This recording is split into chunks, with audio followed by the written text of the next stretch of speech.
Cool. And we should be live. Welcome, everyone.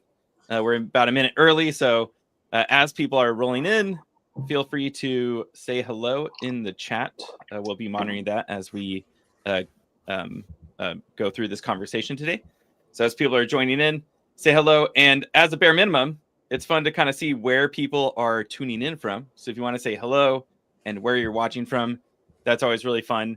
And if you want to add more context, maybe why you're interested in learning more about our discussion topic today, which is around how healthcare and biotech teams build secure, compliant AI infrastructure, that's also cool to know. So if anyone is already joining in, let us know in the chat. And for all of our panelists, we'll do introductions in a little bit, but how are you all doing today? Doing great. I'm doing great. Yeah. Amazing. It's a usual day in Seattle, so I'm pretty okay. We had a streak of sunny days last couple of weeks, and now it's back to the gray skies of Seattle. How about you, Nathan and Reda? Yeah, Red and I are both on the East Coast, where it is like spring is finally here. Oh, so it's a little bit hard to stay indoors. I can imagine.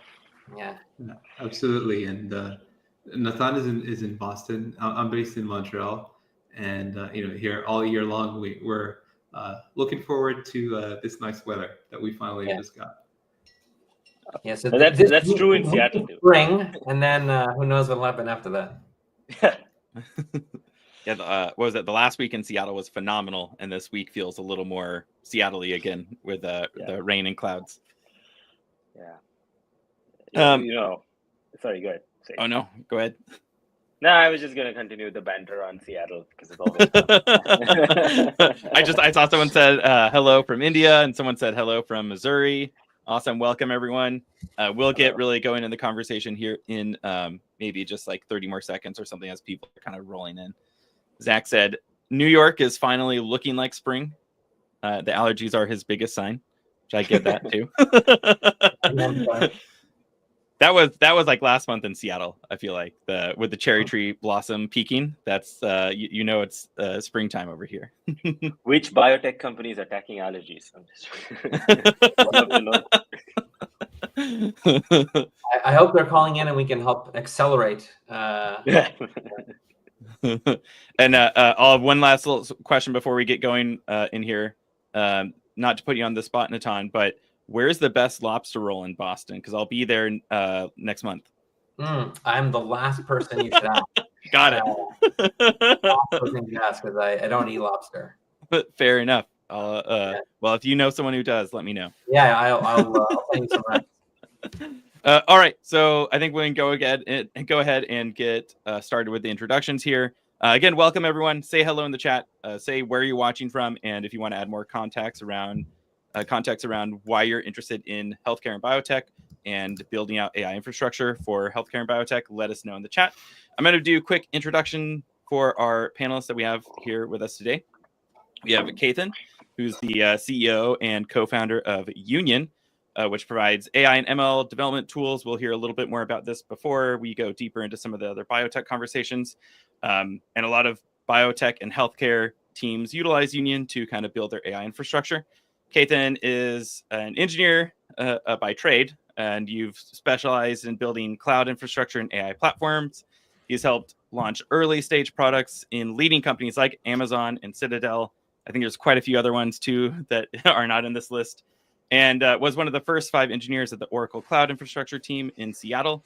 And at Lyft, he led the core machine learning team. It was in 2016 where Keithan identified the growing disconnect between the development of machine learning models and their development into real-world applications. And that insight kind of sparked the creation of our really popular open source tool called Flight, which is the orchestration project. And then once that became open source, you founded Union kind of around that. And again, we'll hear more about that in a little bit.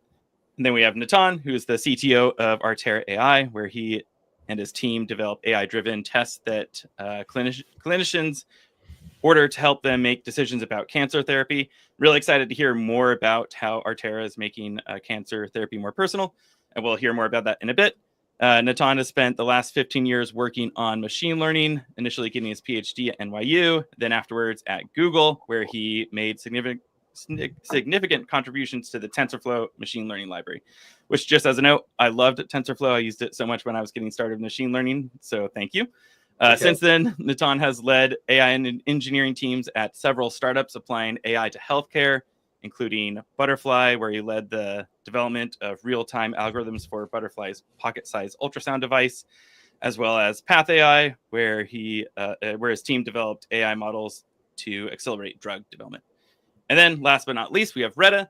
Reda is a senior machine learning engineer at Artera, where he develops the underlying platform and infrastructure, which I'm excited to learn more about today, used by fellow developers to train and serve AI-based prognostic and predictive test products. And previously, Reda developed machine learning pipelines and infrastructure at Bus Patrol, where AI-based cameras were employed to improve bus safety and FAME data. All right, so let's go ahead and get into some of the questions here. First, this is kind of for Kathan on the Union side. Tell us a little bit about what is Union. You can also learn more about Union.ai. And why do biotech companies kind of partner with Union to build their AI infrastructure? Firstly, thank you and welcome everybody. Thank you for having me actually on the panel as well. Not a biotech specialist. I've been fortunate enough to be working with some amazing companies and learning from them. So when we first started Union, we saw a growing need for, that there was a disconnect in how we built software that had AI infused in it, as well as traditional software. Traditional software is very linear, while AI software is, kind of research driven. It's very cyclic in nature, and then suddenly you have to productionize. So we started Union with the mission to make building AI products fast, easy, and scalable. If you think about it, biotech, this is extremely critical because biotech is one of the best domains or areas in which AI can really, really change the end result for the company. And in such cases, we help these companies accelerate breakthroughs in drug discovery, precision medicine, and we do this by providing a reliable platform, specifically to achieve reliability in AI-driven science. And teams partner with us because we handle the infrastructure complexity, and you'll hopefully, the Artera team will share more about that. And so that they can focus on the most important thing for these companies, which is science. And one of these partners is Artera. We've been partnering for a year plus now, and they are pioneers in AI-powered cancer diagnostics. And I'm so proud that, we've been learning with them and growing with them, and been proud to support their work completely from the entire stack, from research to production. Hope that helps answer the question. Awesome. Yeah, thank you. And the next question is for the Artera folks. And first, well, I guess the question is going to be, how does Artera use AI and ML, and how does that fit into the company's mission? With that, make sure you definitely tell us about the company's mission and a little bit about Artera before maybe diving into how it uses AI and ML. Sure. So I'll take that one. So Artera's mission is to personalize medical decisions for patients and clinicians across the globe. That is a very ambitious, broad mission. What that means, or it certainly will mean for the next couple of years, is we're really trying to personalize clinical decisions in cancer therapy. And so to help give folks a sense of what that means, if you are now a patient who has been unfortunately diagnosed with cancer, the next step on your journey is to figure out what is the right course of therapy that's going to give you the best outcome as a patient. Very broadly speaking, if a cancer is more aggressive, you will want to treat it with a more aggressive therapy. If it's a less aggressive cancer, you want to treat it with a less aggressive therapy. The problem that clinicians and patients face at the moment is there are many, many situations where you just don't have a good guess. You don't have a good understanding of how a cancer is going to evolve over time. Right. So if you knew how risky a cancer was, you'd have a good shot at what to do. But this is really a task that humans are not great at. But thankfully, it's also one where AI can do a good job. So in a nutshell, what Artera does is produce tests, AI-driven tests. I'll explain a little bit more about that in a second. But Artera produces tests that clinicians order when they need help about what is the right course of therapy for a patient. These tests have effectively two components to them. One is risk assessment. So what is the likelihood, say, that a cancer is going to metastasize or spread within a particular period of time? And in certain cases where there are potentially multiple therapies for a particular risk level, Artera's test can also make an assessment about what is the right course, what is the course of therapy that is going to have the best outcome for the patient. And as you may imagine, when being a patient who hears the worst, sitting in a clinician's office, what is the right thing to do? I can't imagine how nerve-wracking it may be to say there's a whole bunch of options out there. We're not really sure if we should go more aggressive and deal with the side effects, or less aggressive and hope for the best. So our tests ultimately help clinicians and their patients get them the most information that's going to help them make ultimately a life-altering decision. The way that we use AI is that AI is not a feature of the test. AI, in a sense, is the test. And to maybe explain a little bit more, what our test, the way that the test works is that typically when a patient is diagnosed with cancer, that happens using a biopsy tissue. So once a patient is suspected of having cancer, they will remove a piece of tissue from the patient. That tissue is stained, put on a piece of glass, and a pathologist will look into a microscope in order to perform the diagnosis. Once somebody orders an Artera test, Artera gets access to those exact same slides, and we have a suite of AI models that look at those same slides and infer something, essentially interpret the biology of the patient to make those assessments. So how does Artera use AI?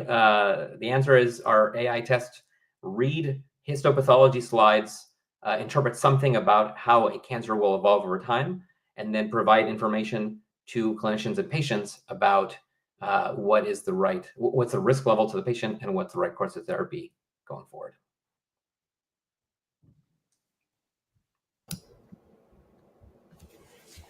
Awesome. And I wasn't sure if you wanted to add anything else to that, Retta. No, I think Nathan really summarized it perfectly.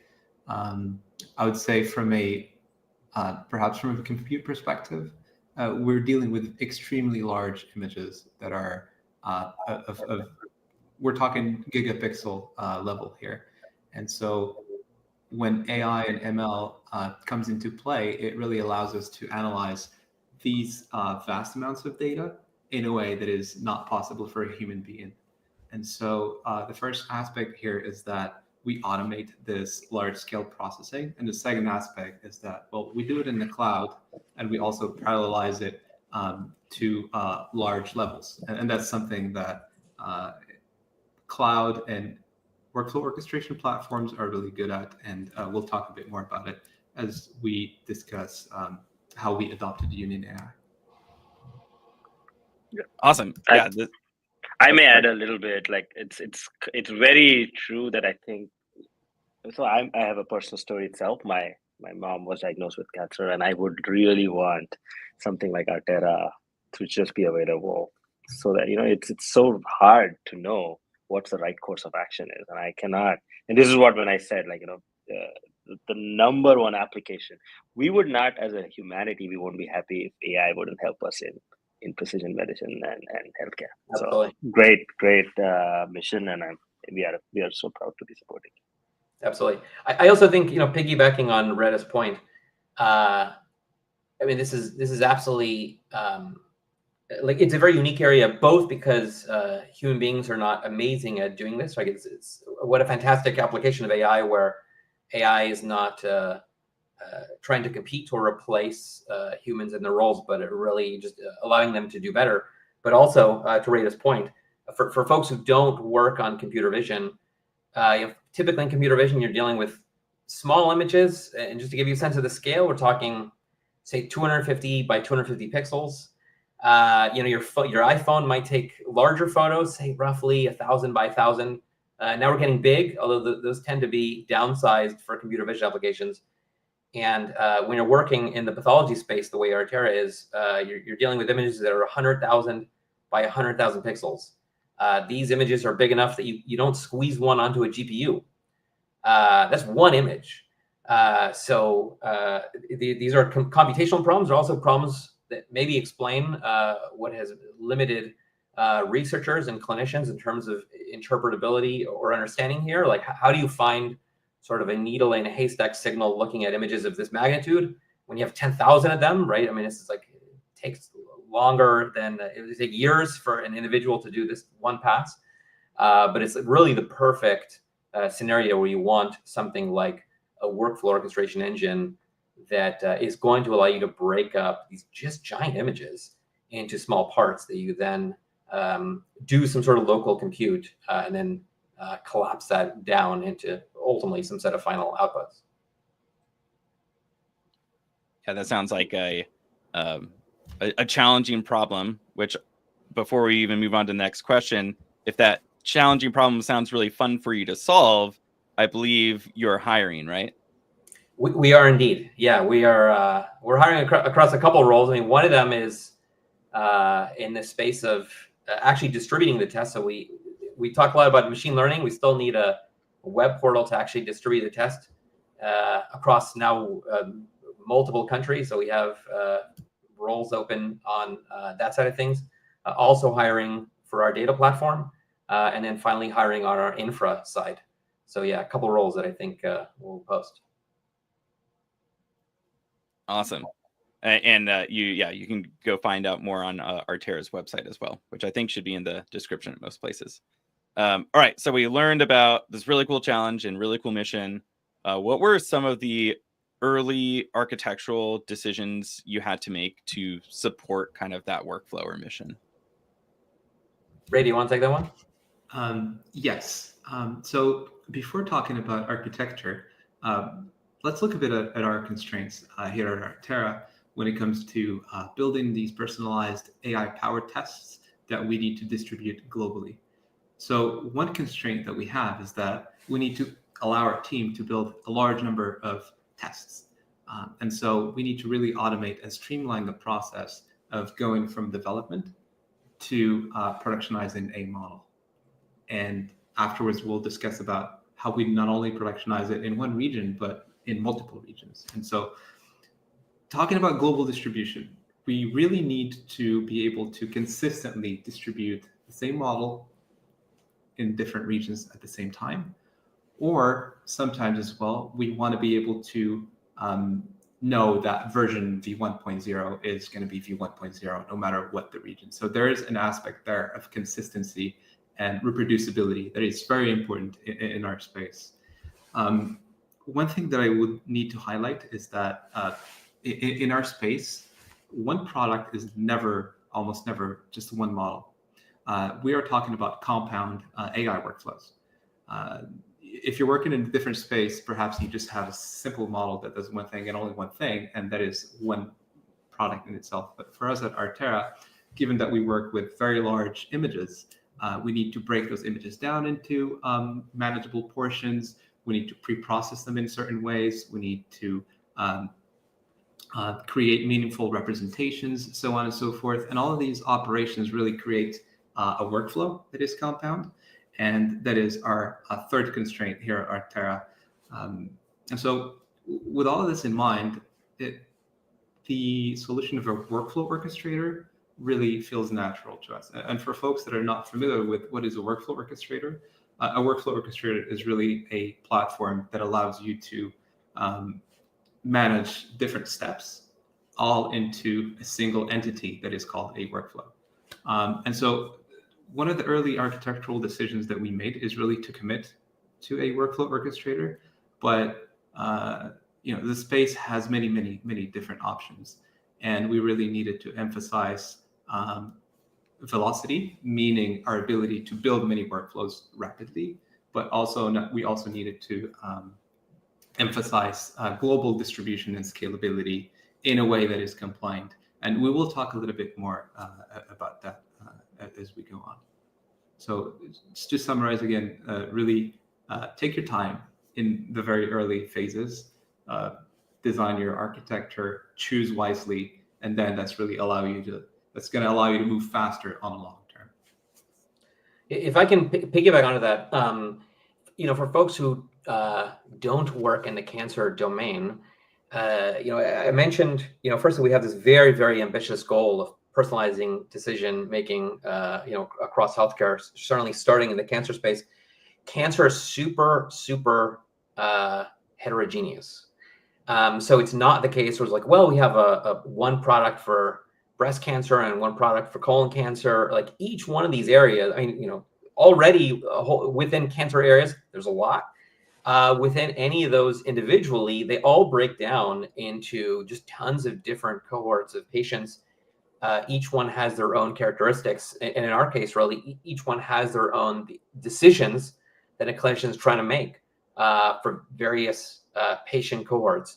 And so as Retta said, firstly, there's a sort of a horizontal scaling of we have to build lots of models across a lot of different areas of cancer. And then, for a company that's 3.5 years old, we've managed to go global pretty fast. Again, that's what our mission is, to get global really fast. But what that means is now we're deploying into a lot of different countries all at the same time. Each have their own requirements. Some of those are regulatory. Some of those are non-regulatory compliance requirements. So we needed to figure out how are we going to manage that complexity where we're trying to train a lot of models. We're trying to push this model out to country A, same model, different version in country B. And as Rita said, not only was it critical to get a workflow orchestrator that was required for the problem type that we have, managing the compute complexity, but ultimately a framework and some sort of platform that just allows us to manage the model complexity, because there's just a lot to handle in terms of scaling up or scaling down in different countries, and just managing the complexity of different versions existing at different times in different regions. That, as you may imagine, for a company that is still rapidly growing, is a chore. Yeah, and I liked what Rita said. Adopting an orchestration framework or kind of an MLOps framework that you want to implement somewhere in your company earlier is usually better. And I'm glad that I see more and more companies doing that now, where it used to be like they train a model somewhere, maybe in a notebook, and then they go, okay, now we have to do this a ton of different times, get in production. We have a team now. How do we collaborate with all these different teams? And seeing that kind of adoption come in earlier is really neat to see in all sorts of fields right now. Yeah, and I think some of it is also that we are all as a community realizing that AI is here to stay. It's not, I still meet sometimes teams as like, oh, this is a problem for tomorrow. It's not a problem for tomorrow because you'll have to push it to production. Otherwise, there's no aim of building that AI product if you're not going to push it to production. And if you're not going to push it, if you're going to push it to production, then you need the ability to manage consistency, complexity, even for again, not fully dependent here, but an example would be a simple example that people understand is chatbots. People deploy chatbots.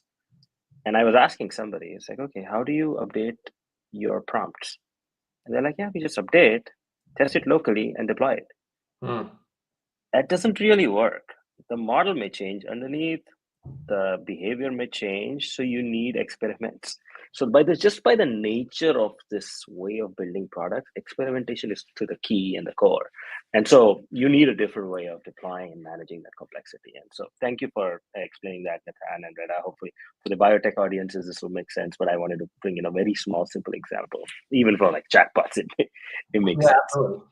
Well, I think I'll just add something onto that, which is, I think, certainly particular to healthcare, and it's certainly not specific to Artera.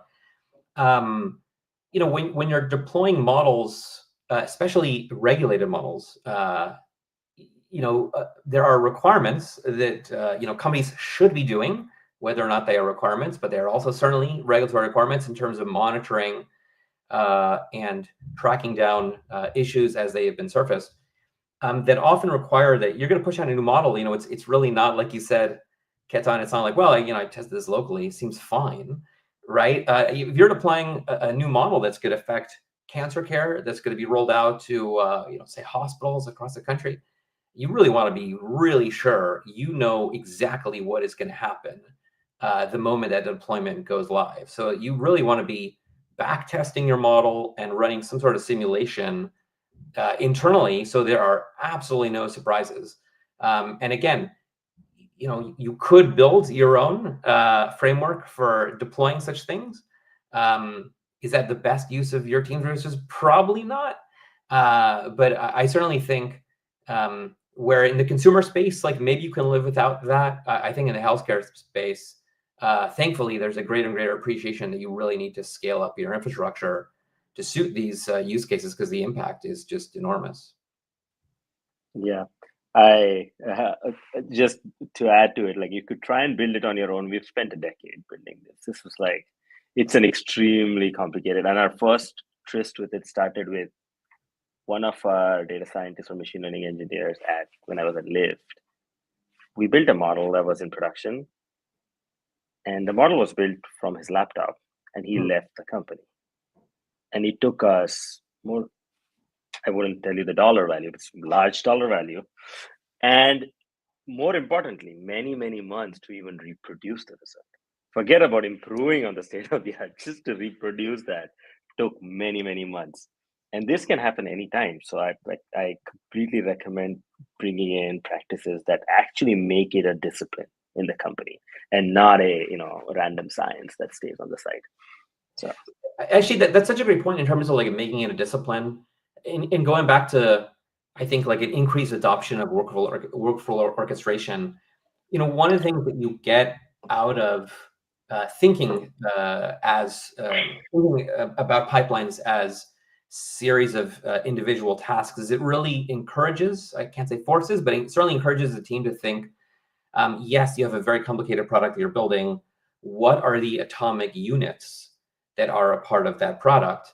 And how fast can you put out a well-tested unit? Because the moment you do, typically these are called tasks or steps or something like it. The faster that you do, the faster you essentially empower the team around you.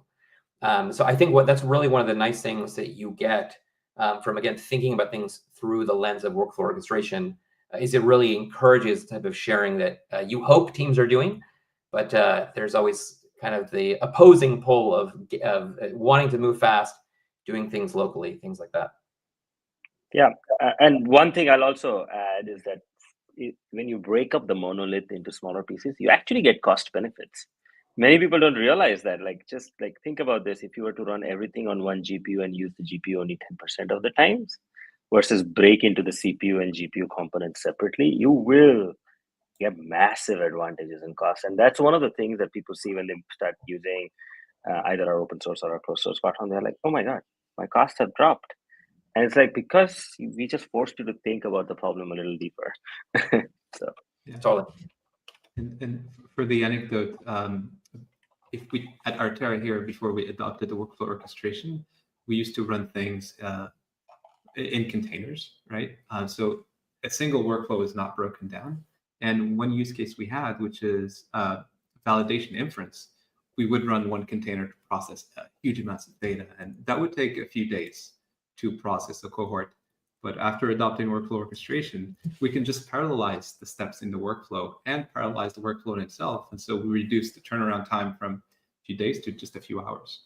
So that's also one benefit of adopting workflow orchestration, is that you can scale your workflows to run them faster in time. It's such a common story where we hear that of like you adopt these modern kind of best practices and you go from something like days to hours or weeks to days or quarters to a month or weeks. It's wild hearing these stories. It's really cool. Yeah. Right. Good. Sage. No, I was just saying that's literally time to market, right? Like for most people have to realize that that's what you're buying here, right? Totally. Maybe a day ahead and many, many months shaved off from your time to market. Yeah. And also just reliability, just like, you can go to bed. Think about having a product in production where surgeons and clinicians, depend on it. You need a reliable backbone for all of this. So you said time to market and time to sleep is what I'm hearing. Yes. The next question is for Retta specifically. In a recently published article, you talked about the importance to Artera of achieving data locality. Can you walk us through first, I guess, what is data locality, and then why is data locality important, and then how you achieved it? Yes, great question. Thank you, Sage. Let me paint a picture. Assume you're a healthcare company in the U.S. and you've been serving your workflows in the U.S. for a while. Your customers are happy, everything's going well, to the point that now you're expanding globally. You just got a new contract to serve your pipelines in Australia, and in the contract it says that all of the data and all of the processing needs to happen and remain in Australia at all times. So this this clause is what we call data locality, right? So in the blog post, we walk you through a 4-step process to achieve data locality, and we highlight how we, Artera, expanded to Australia with a partnership with Genesis Care, which is a cancer care provider in the region. Now, before I dive into the 4 steps to achieve locality, we need to talk a little bit about the challenge of locality, particularly for startups and smaller teams. One way to achieve locality is just to create a whole team in Australia and serve your workflows there and stand up all of your infrastructure from scratch. But that's obviously not tractable, particularly for companies of our size. And there's certainly a better way to do that in a way that allows you to expand not only to one region, but to multiple regions at the same time. So this is what this blog post is all about. Okay, now let me talk about these 4-step process. Step 1. Some of these might sound obvious or trivial, and I'll flag it when they are and when they're not. So step 1, storage. Essentially, all of the data that you need to process that you ingest from your clinical partner in Australia needs to reside in Australia and remain in Australia at all times. So all the images, the patient data that you get from your partner needs to be there at all times at rest. Okay, so that's step 1. Step 2 is compute. Again, this might sound trivial, but all of your servers that are going to be processing the data in Australia need to reside in Australia as well. This again might sound a little bit obvious. Now, step 3 and 4 is what may not be as obvious to most people, and let me walk you through those a little bit more in detail. So step 3 is data transit. Now, what does this mean? Assuming you have your data that is stored at rest in some buckets in Australia, and then you have your servers in Australia as well, how does the data transit from these buckets to these servers that are both in Australia? One might think that, hey, everything remains in Australia, but it is really not a given. You need to be careful about how your networking is set up, and you need to make sure that when your servers in Australia download your data from Australia, that nothing ever leaves the region. So this is where step 3, meaning transit, data transit, is really important, is that you need to set up your networking and your infrastructure in a way that guarantees by design that all of the data transit remains in Australia. So far we got 3 steps. Now we're missing the last one. Step 4 is artifacts. Now, what is artifacts? To be able to understand artifacts, we need to speak a little bit more about workflow orchestration. So workflow orchestration essentially makes different steps or tasks run in parallel, and these tasks communicate with each other with some inputs and outputs. So these intermediate objects that are transmitted from one step to another is what we call an artifact. And so in our case, given that our products are workflows, there are artifacts that are created along the way. And these could potentially include sensitive patient data. They could potentially include an entire patient slide image. And this is dependent on the model in itself.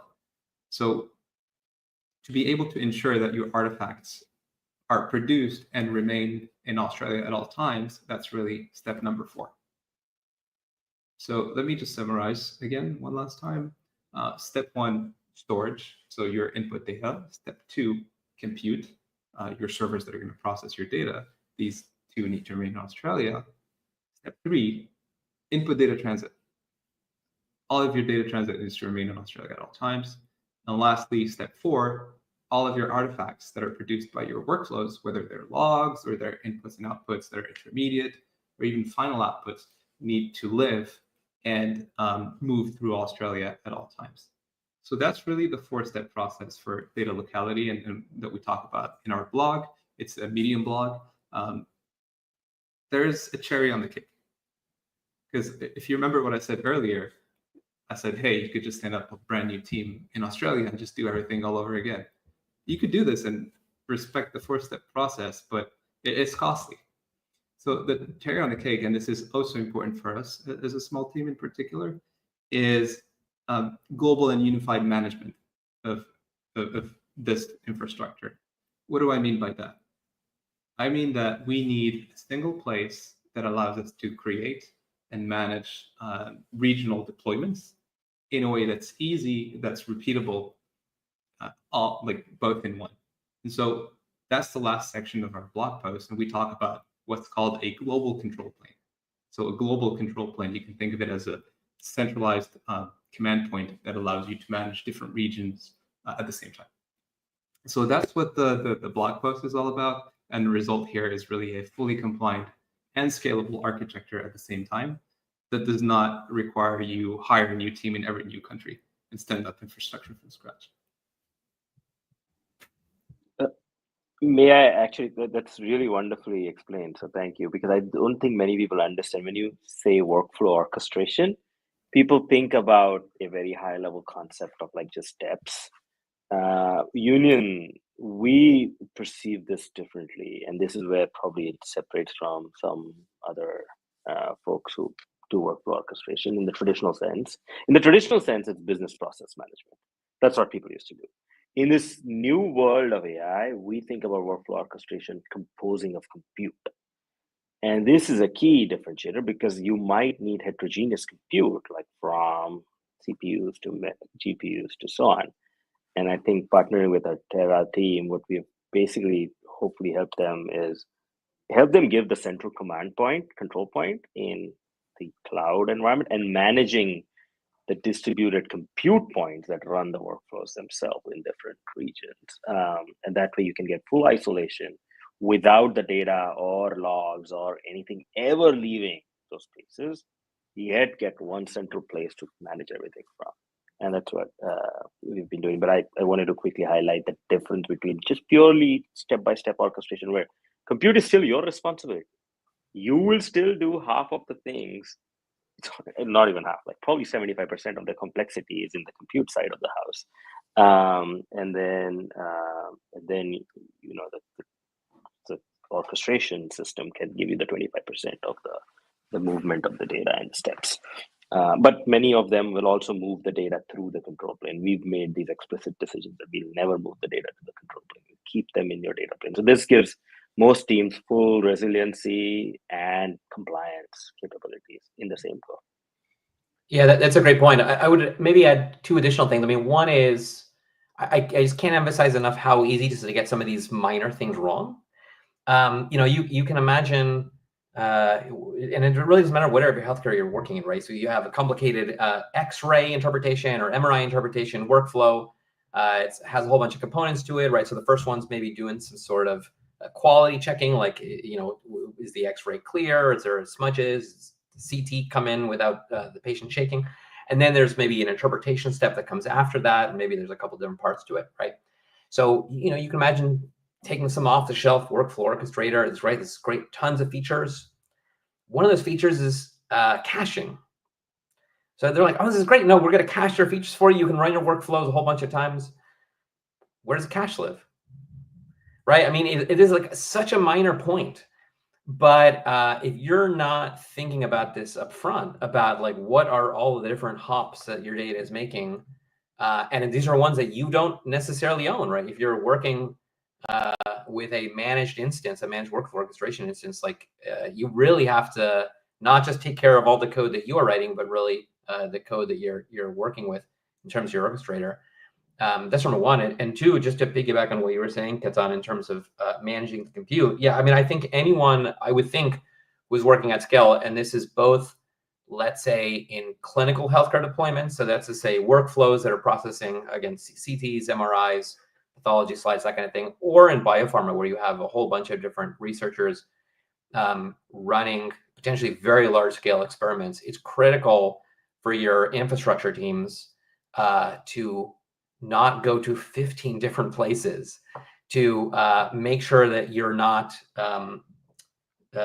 throwing all of your money directly into the AWS cash machine, right? So you really need to understand, like, where is all the compute going? Are we using the ideal machines? How is cost being attributed? These are things that while you may want to only maybe focus on, like, hey, is my algorithm correct as far as like the clinical problem I'm trying to solve? You won't get very far without tooling that makes this just trivial. And without it, that you're really going to be spending your time building up all yourself. Again, not the best way to spend your healthcare dollars. Yeah, I'll add one more thing to it. Like, I think we've had some customers who actually are multi-cloud, just to throw more wrench into the problem. Oh my where God. You might have to keep some, because I think nowadays there are cases in which you have, like, let's say one of your partners says you need to be on GCP within Australia. Now that's like your entire infrastructure that you have built has to be portable to a different cloud, and yet has to be isolated without movement of data. And at Union, we built this system, and this is where we are having some customers. We're doing this, and they're like, "Oh, yeah, I can just write the code locally and make it run in any of these regions and choose at will where I want to run," which is a very important construct that people will soon realize, that even in healthcare, or it's not related to healthcare, right? This is anywhere you're handling customer or any other sensitive data, which is robotics. Like, think about robot, which is autonomous cars, fraud data, financial data. So it's just everywhere. Healthcare is a special case, but I think we should not forget that this is true for everything. I think you're right. I mean, it is a special case. It's certainly, these problems are not limited to healthcare at all. I do think in terms of healthcare and biotech in general, it's one which is maybe increasing in terms of the scope of that problem. That is to say, there are more and more folks out there with massive data repositories. Think, large academic medical center. They're interested in partnering. Reda talked about data locality in terms of countries. These folks have data locality in terms of, we don't want this to leave our instance of GCP or Azure or whatever it is. In the extreme cases, like, well, we don't want these to leave our local data center in the hospital network, right? So you are going to be much better off if you are able to rely on some sort of workflow orchestration engine that is agnostic as to ultimately, like, where it's actually operating. And I think as time goes on, this is going to be just a bigger and bigger problem in healthcare. Yeah, and neo clouds now with GPUs being spread out, it's just increasing the complexity of infrastructure. Totally. And we want to simplify it because we are building the most complex software that humanity has ever built, and we are increasing the complex infrastructure. So an abstraction is needed, and that's what we're trying to do. Yeah. Sage. I really liked there's a great segue to the next question, your point about even thinking about where the cache is stored, things that like you might not have on the top of your head. Like, how do you handle this for compliance and security reasons? What are some of the top security or compliance considerations that maybe healthcare and biotech teams or someone who's getting started in the field kind of often maybe overlook or don't think about right away when they're building their AI systems? I can take that one. So I think if we talk about security, take a bit of a step back and talk about the challenge of security. Security is effective, in my opinion, only if it's really everyone's concern, right? However, generally teams tend to be specialized with defined scopes and concerns, and so there's naturally tension there between having security that's effective, but also having it adopted by everyone, given that it's really everyone's concern. So with regards to compliance and global expansion, I can discuss a few areas where security may not come to mind at first, but where it is also important. So RBAC. RBAC is resource-based access control. It essentially means that, take for example, you have different regions that you're handling at the same time. You do not want your Australian deployment to clash with your US deployment. And you do not want to accidentally want to run something in Australia, but it ends up running in the United States. And so that's where tightly scoped permissions are important. And it is something that can be easily overlooked if we're not managing the permissions properly. It is a chore, but it is really important. And I think anyone that has been in a situation where they've been saved by permissioning, I think that they were really glad that data did not leak. So I think that that's one area. Another one that we've discussed previously is really data transit. And I think Nathan's example was great with the one with the cache. It's because some features that we really take for granted, they have a few nuances to them, and some of which can cause security vulnerabilities or compliance violations. Looking at data transit, for example, I mentioned before that networking is important. So not only for compliance, but it is also important for security. It's not enough for your data to remain in Australia, if we keep on talking about Australia as an example, but it is important that it remains in Australia in a way that's secure, that nobody can tamper with and that nobody can access. So network security. At Artera, we operate private networks, and that's a big reason why we do that. It's mostly for security, but also for compliance. There's a few more. I talked previously about artifacts and how those can leak sensitive data that can cause a security vulnerability for your company. So, common examples is people printing out sensitive information in logs that can be exposed, to third parties or people even in your company that are not meant to have access. And obviously, anything software related. So the dependencies of your workflows. One thing that fascinates me about dependencies is that people tend to only think about the dependencies of their software and not the dependencies of the pipelines that build their software. And I've seen examples where things like GitHub Actions really created vulnerabilities that expose people's secrets and so on and so forth. So there's a supply chain aspect to it.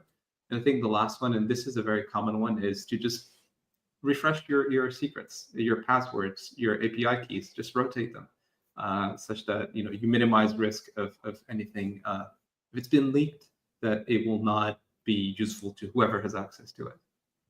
So yeah, I'd add on one thing that you were saying, Retta, that is pretty particular to healthcare. Again, good practice, and other folks in other industries might do it. But in healthcare, where there's just not unlimited data, or there's certainly not data that's very easy to go reproduce.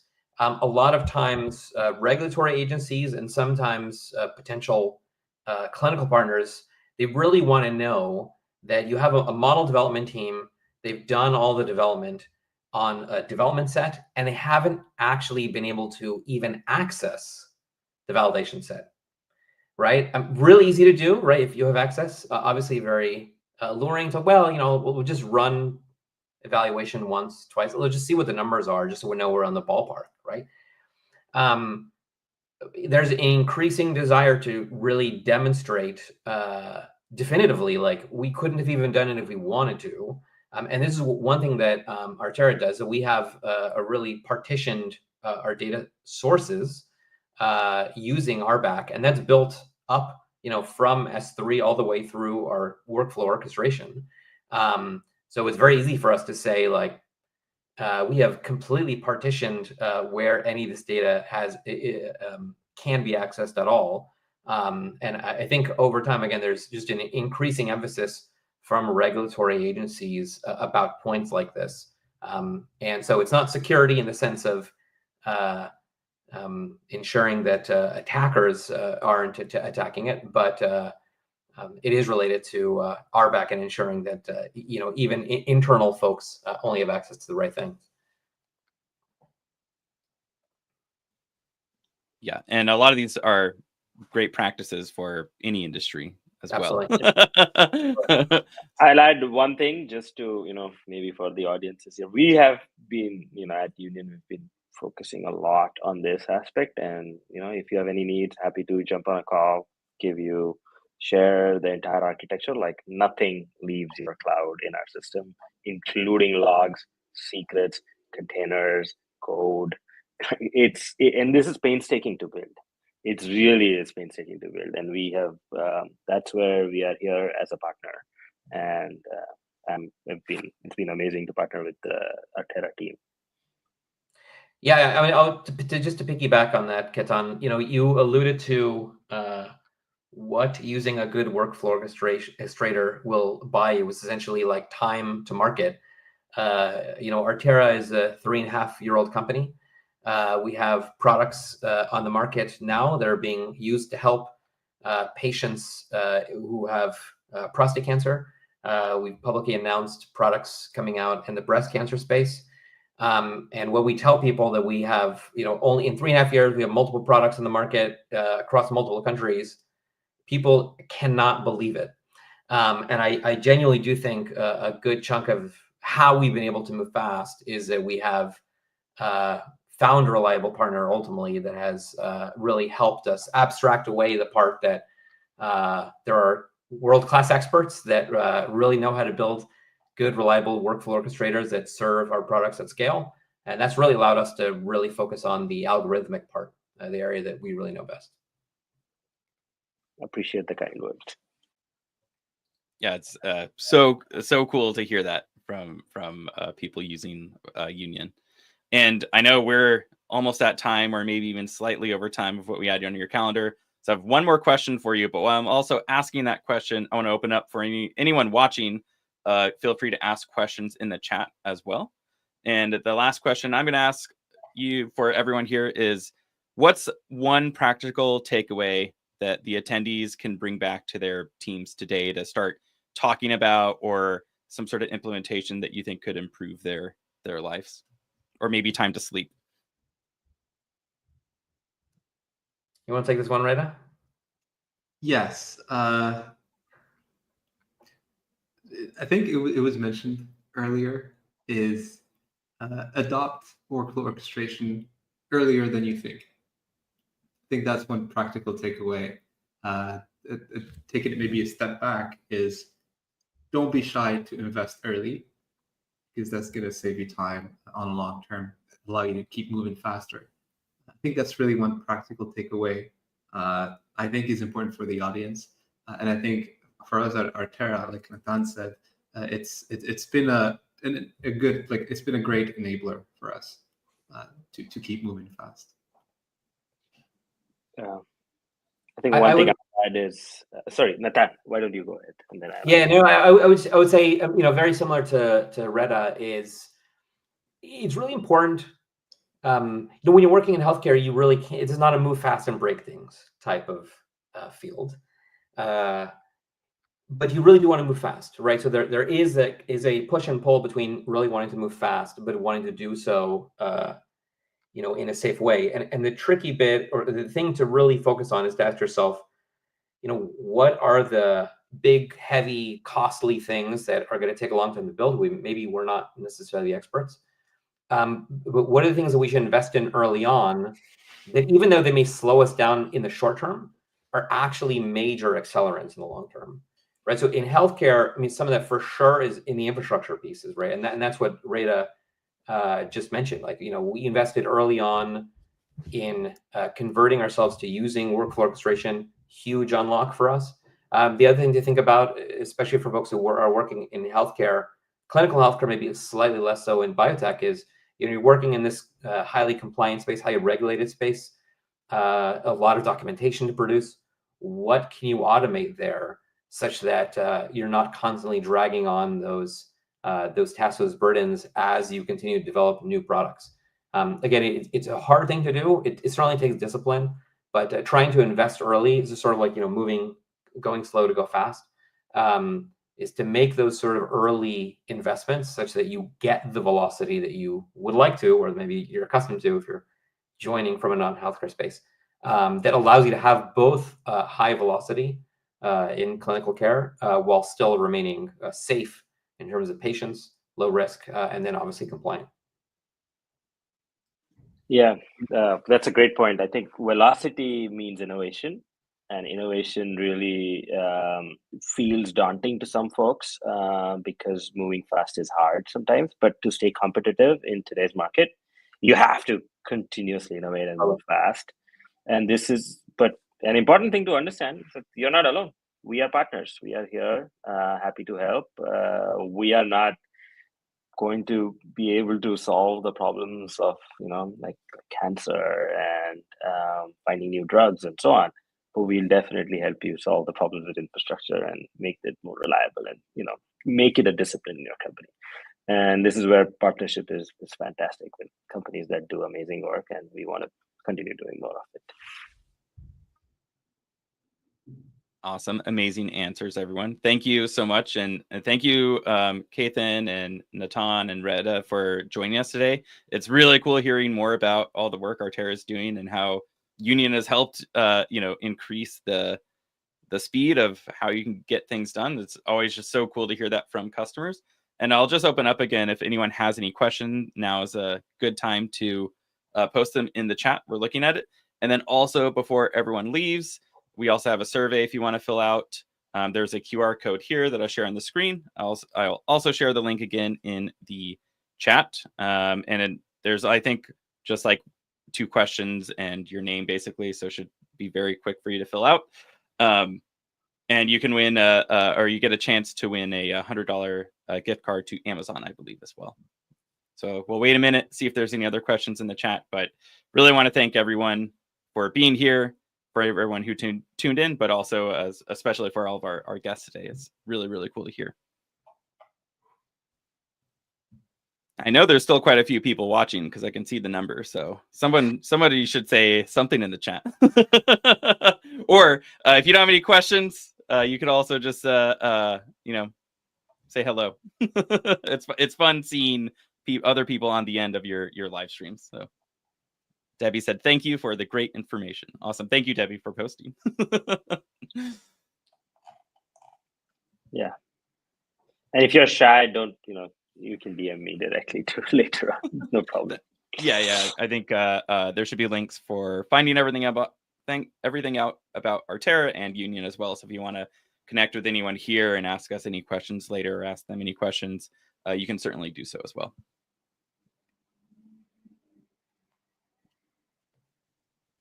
I think most people are just saying thank you, and they really enjoyed the talk. So that's awesome to hear as well. And I don't know if you have anything else you want to add about roles at Artera that might be coming up potentially. Yeah, so as I mentioned before, we're hiring in a couple different areas.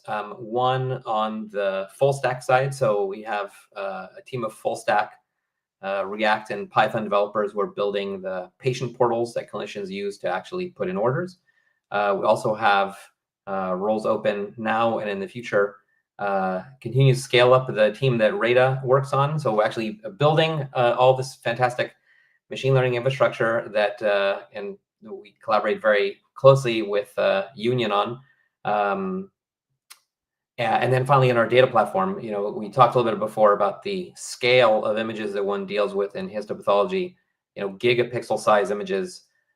Just getting the data in-house sometimes will take days of constant file movement. So there's also a team that is looking to scale up our data platform to make it easily accessible and indexable by our biostats and machine learning team. So a couple different areas that we're continuing to expand on. Yeah, and we are also going to open up a role just from if you want to help build out the infrastructure that powers amazing companies like Artera and others. We are here. Drop me or apply on our career site. Thank you.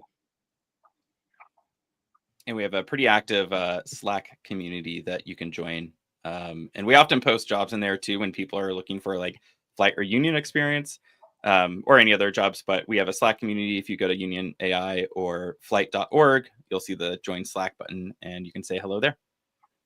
Cool. We actually did get a question here. From Yeah. a business continuity perspective, what keeps you up at night, doesn't let you sleep? Yeah, that's a great question. I mean, I suppose Union could answer it in one way and Artera could answer it another, but I'll try to give a quick Artera answer.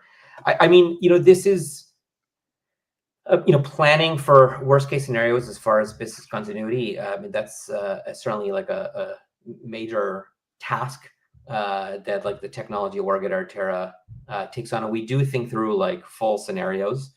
Let's see, just avoiding another question further up.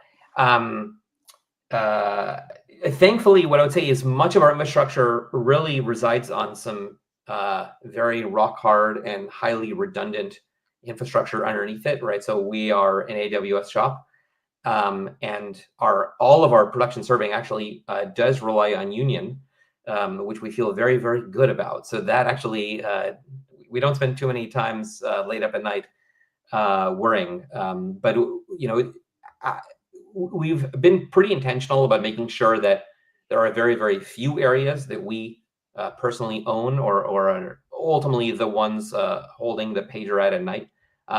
This is not a skill set that like a clinical AI or a healthcare AI company is likely going to better some of the other players like Union in the space.